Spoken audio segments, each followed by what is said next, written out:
The man who shot Simón Bolívar did not miss. It was September 25th, 1828, in Bogota. A dozen assassins broke into the San Carlos Palace. They found Manuelita, the general's lover, and demanded his whereabouts. She lied. She gave him time. Bolívar escaped through a window and hid beneath a bridge in the rain. He lived, and that was the moment everything changed. Because when dawn broke, Bolívar did not resign. He did not flee into exile, broken and bitter, as he did in our world. Instead, he emerged from that bridge cold, furious, and utterly convinced that God had spared him for a purpose. He would never let the empire fall apart. Over the following months, he purged his enemies. Francisco de Paula Santander, his former vice president and the architect of the Federalist opposition, was executed by firing squad. The sentence was carried out in the main square of Bogota, and Bolívar watched from a balcony. He was 45 years old, and he had just chosen dictatorship over liberty. In our timeline, Latin America fractured into a dozen squabbling republics, each led by a caudillo with his own army, his own flag, his own customs posts. But in this world, Bolívar's Gran Colombia held.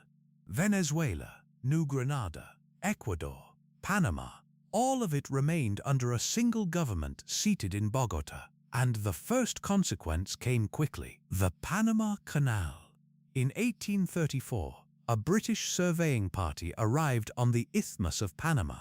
They were met not by local officials, but by a uniformed colonel of the Gran Colombian army, who informed them that all foreign surveying rights had been revoked. The canal would be built by Gran Colombia alone, or not at all. The British protested. The Americans sent a sternly worded letter. Bolívar burned both of them. Construction on the Canal Rio de Panama began in 1841. It was not the sea-level canal we know. It was a series of locks and railroads, primitive but functional. Opened in 1851, and it was owned outright by the Gran Colombian state. Every ship that passed between the Atlantic and Pacific paid a toll to Bogota. Now walk with me through the world this created. Picture the harbor of Cartagena in 1867. The docks are stacked with Chilean copper, Ecuadorian cacao, Peruvian silver, Brazilian rubber, all of it waiting for passage through the canal. The city is not a colonial backwater. It is the Singapore of the Americas. The streets are paved with cobblestone imported from Spain. The cathedral has a new bell tower, funded entirely by canal revenues. And on every corner, there are men speaking not Spanish alone, but English, French, Mandarin, Arabic, because where the canal goes, the world follows. But the canal was not the only source of power. Gran Colombia sat atop the largest oil reserves in the Western Hemisphere. The fields around Lake Maracaibo were producing crude by the 1860s, half a century earlier than in our timeline. Why? Because a unified government could fund the geological surveys, protect the infrastructure with a single army, and negotiate export deals from a position of strength. In our world, Venezuela's oil wealth fueled corruption and dictatorships. Here, it funded a navy. By 1880, Gran Colombia had the largest fleet in Latin America.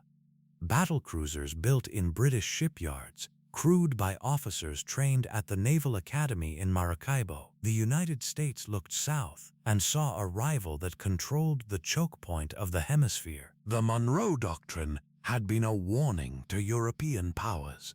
It had not anticipated a peer competitor on the continent itself.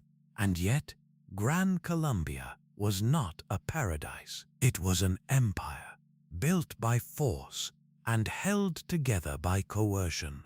Consider the life of a man named Tomás, a farmer from the Venezuelan llanos, which are vast grasslands. In the year 1875, he grows corn and raises cattle.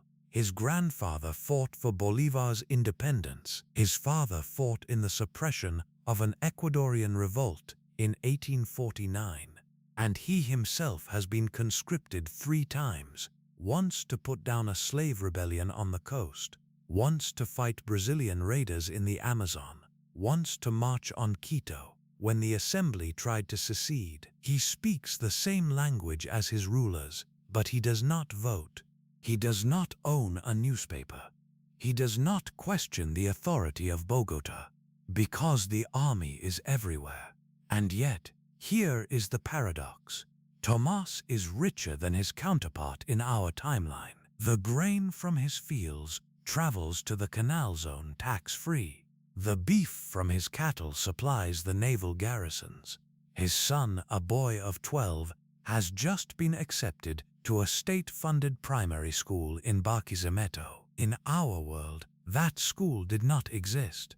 The literacy rate in rural Venezuela in 1880 was less than 10%. Here it is approaching 40, because a unified state, for all its authoritarianism, can afford to build schools. So Gran Colombia grew. It pushed south into the Amazon basin, claiming territory that in our timeline belongs to Peru, Brazil, and Colombia. By 1900, its borders included the mouth of the Rio Negro, the headwaters of the Orinoco, and a corridor to the Pacific that gave it control of nearly a third of the continent. Now, let me show you the world in 1914. War breaks out in Europe. All the great powers are consumed, and Gran Colombia declares neutrality, not out of weakness, but out of calculation. Because while Europe burns, the canal continues to operate, grain continues to flow, oil continues to fill the tanks of British and French warships at prices set by Bogota. In our world, the United States became the arsenal of democracy. In this world, Gran Colombia is the fuel depot. By 1918, the treasury in Bogota has more gold reserves than the Bank of England. The city of Panama has grown into a metropolis of 500,000 people. The University of Bogota has become the premier institution of higher learning in the Spanish-speaking world, attracting students from Mexico City to Buenos Aires. And yet, there is a tension that cannot be denied. Gran Colombia is a single powerful state in a world that is increasingly divided between empires. It has not fought a war in 60 years, but the army has never been larger. It has not held a free election in 90 years, but the economy has never been stronger. The people have never known democracy, and they are beginning to ask why. In 1935, a young lawyer named Mariano steps into a courtroom in Medellín. He is representing a group of union organizers who are arrested for demanding the right to strike. The judge is a government appointee. The verdict is predetermined, but Mariano makes an argument no one has ever made before. He argues that the Bolivarian Constitution of 1821, which Gran Colombia still officially honors, guarantees the right of assembly. The judge pauses. The lawyer is not wrong. The case is appealed. It reaches the Supreme Court in Bogota, and in a decision that shocks the nation, the court rules in favor of the workers. The door opens. Not wide, but enough. In our world, Gran Colombia died in 1831. In this world, it survived for 2 centuries, and in 1956, when the Suez Canal was nationalized by Egypt, Gran Colombia did not protest. It did not send troops. Instead, the president appeared on the balcony of the San Carlos Palace, the very same balcony where Bolivar had watched Santander die, and made a speech. "We are not a colonial power. We are a canal nation. Let the world see what happens when one stands up to the empire." The crowd cheered, and in that moment, a unified South America became a symbol of resistance to the old order. Today, in this world, the flag of Gran Colombia flies over half a continent. It has 300 million citizens. It controls the most critical trade route on Earth. It holds the second largest oil reserves in the Western Hemisphere. And it has never been conquered, not by Spain, not by the United States, not by anyone.